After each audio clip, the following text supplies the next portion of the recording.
पंचगंगा का पडलेला आहे, ह्याच्या मागे 5 नद्यांचा संगम आहे. 5 नद्या कुठल्या कुठल्या? कुंभी, कासारी, भोगावती, भद्रा आणि सरस्वती नदी गुप्त आहे. अशी 5 नद्यामुळे एक नदी तयार झाल्या, म्हणजे नाव पंचगंगा आहे. ही पंचगंगा नदी कुठे मिळते? कृष्णा नदीला, नरसोबाची वाडी त्या ठिकाणी मिळते. आणि ही जी मंदिर तुम्ही म्हणतात ना, ही मंदिर नाहीत. शाहू महाराज त्यांचे वंशज, त्यांच्या समाध्या आहेत. समाध्या पहिली नदी ना त्या साईडला होती, नंतर हा पूल बांधल्यानंतर इकडून वळून घेतलं, त्यामुळे नदी समाधी आहे का? सगळ्या समाधी 2 3 या आतमध्ये जे मंदिर आहेत ना त्यामुळे समाधी आहेत. त्यानंतर आता आम्ही चाललो आहे ज्योतिबाला. आणि ज्योतिबाला महालक्ष्मीपासून जायचं तर थोडं जास्त डिस्टन्स आहे. सो इथे बघा तुम्ही रिक्षात सगळे झोपलेत. तर इथे आम्ही फुल डेसाठी ऑटो बुक केली आहे आणि हीच ऑटो आता मला दिवसभर पूर्ण फिरवणार आहे. तर चला.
याचं नाव 3 दरवाजा.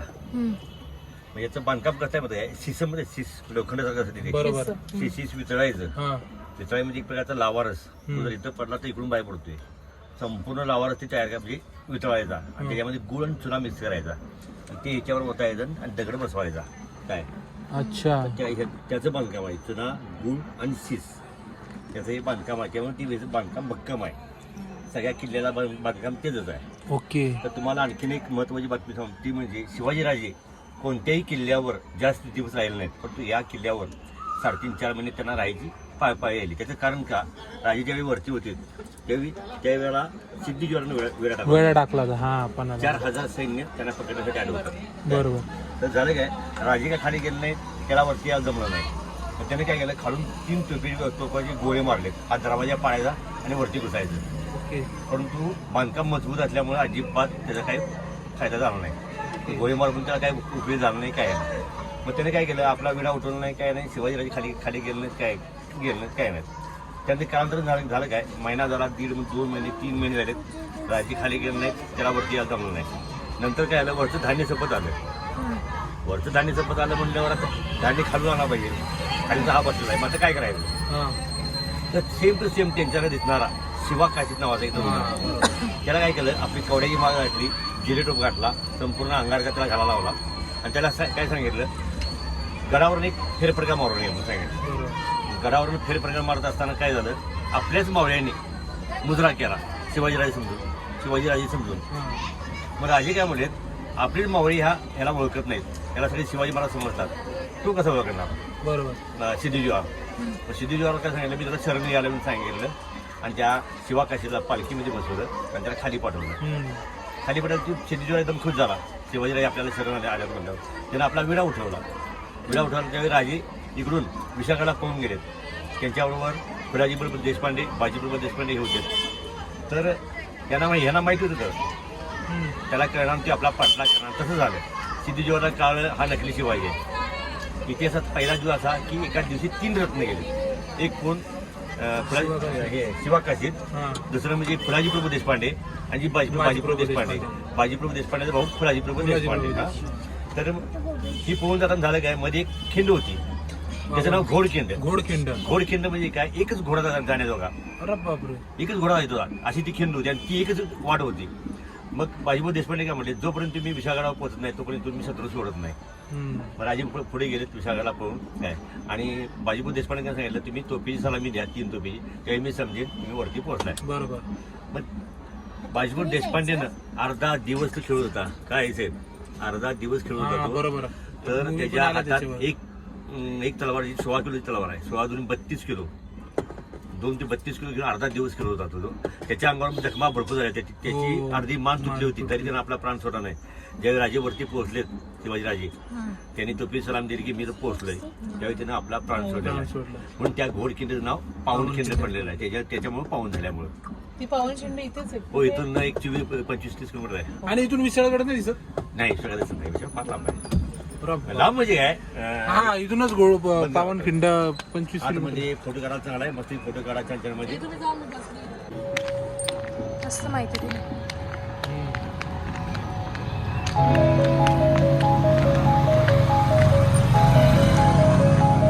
कसं बांधकाम आहे ना.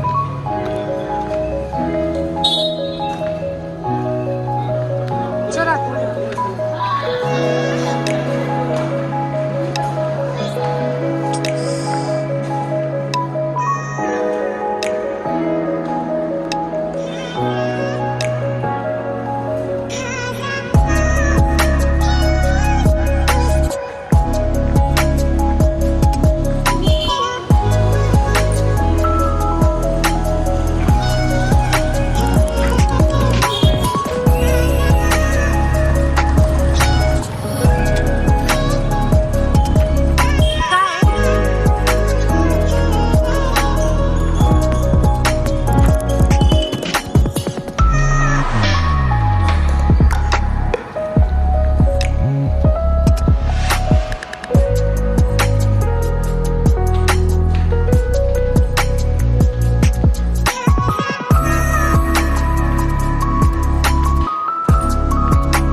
प्रभू देशपांडे. हो, त्यांची आता जी तलवार आहे हा.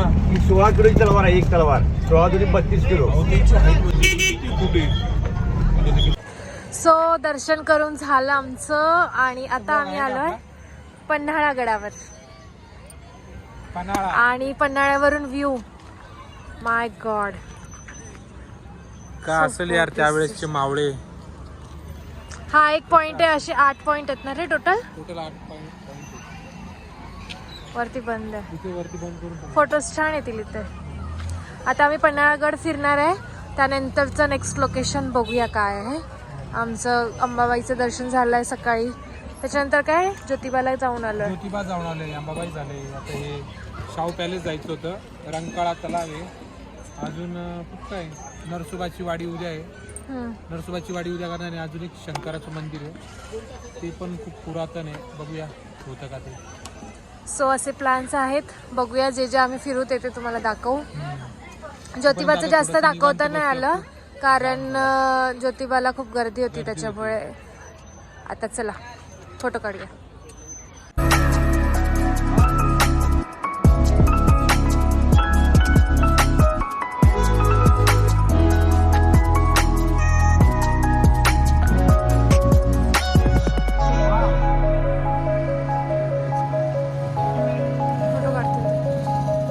फोटो काढायला ते त्यांना असं दाखव बरं का. स्टार्ट. व्यवस्थित आहे, काय ऐकण्यासारखं आहे. हां हां. त्याचं नाव अंबरखाना.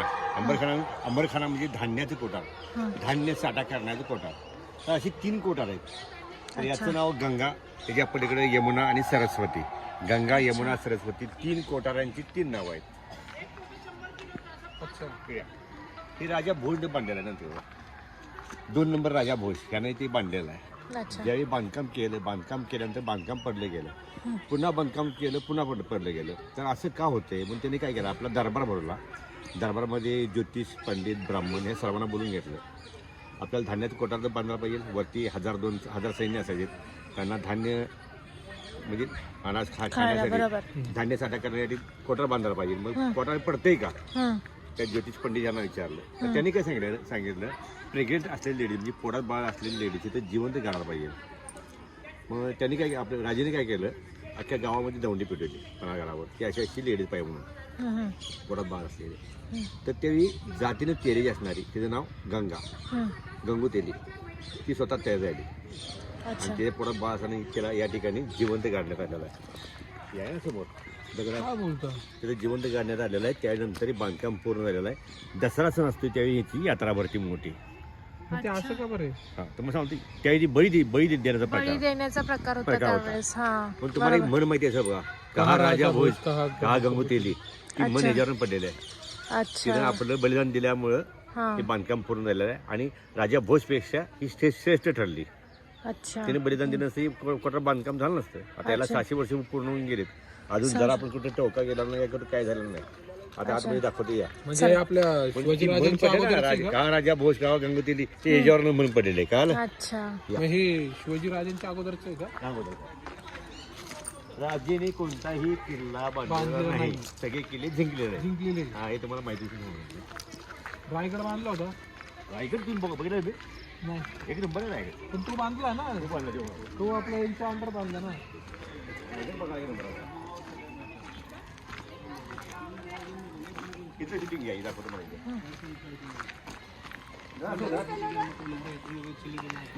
Please side.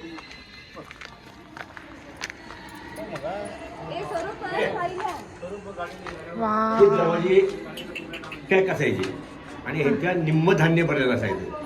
अच्छा. डायरेक्टली असं ओतलेलं असायचं. सांगतो कुठं होतात ते सांगतो मला. निम्म अर्ध भरलेलं असायचं आणि आपल्याला जेवढं पाहिजे एक 50 माणसं 100 माणसं तर ते इथून इथून काढायचे. काढायची. बरोबर. या हॉलमधून. इथून काढायचे. आतमधून ते ओपन आहे, तिथून काढायचे. आणि जास्त काढायचं असलं तर इथून आत दाखवतो या.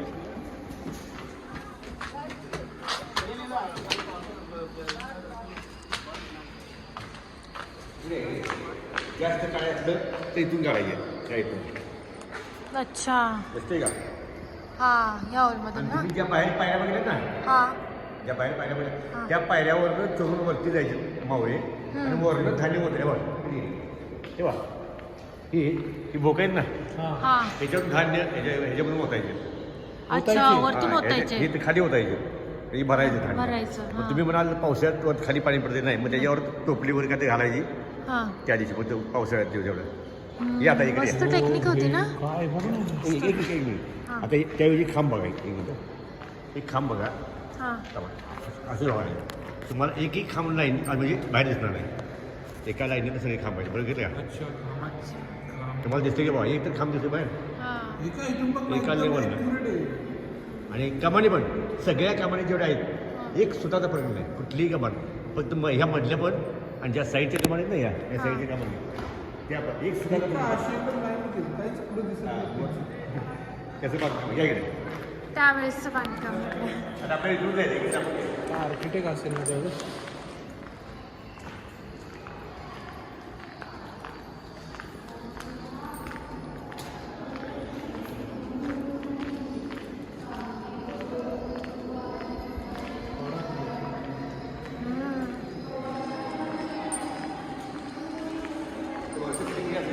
हो आता दिसेल बघ.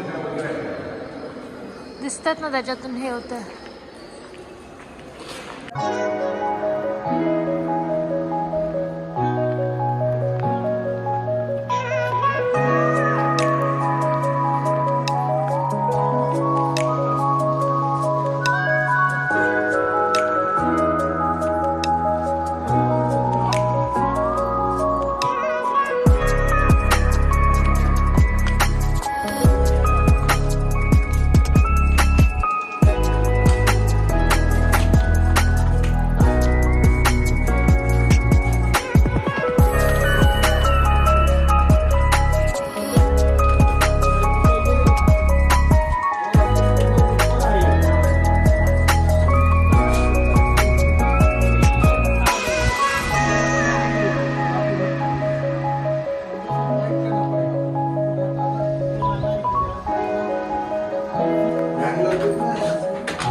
त्यांचा राजवाडा हा ताराराणीचा. हा ताराराणी म्हणजे कोण? शिवाजी महाराजांची सून, राजाराम महाराजांची बायको.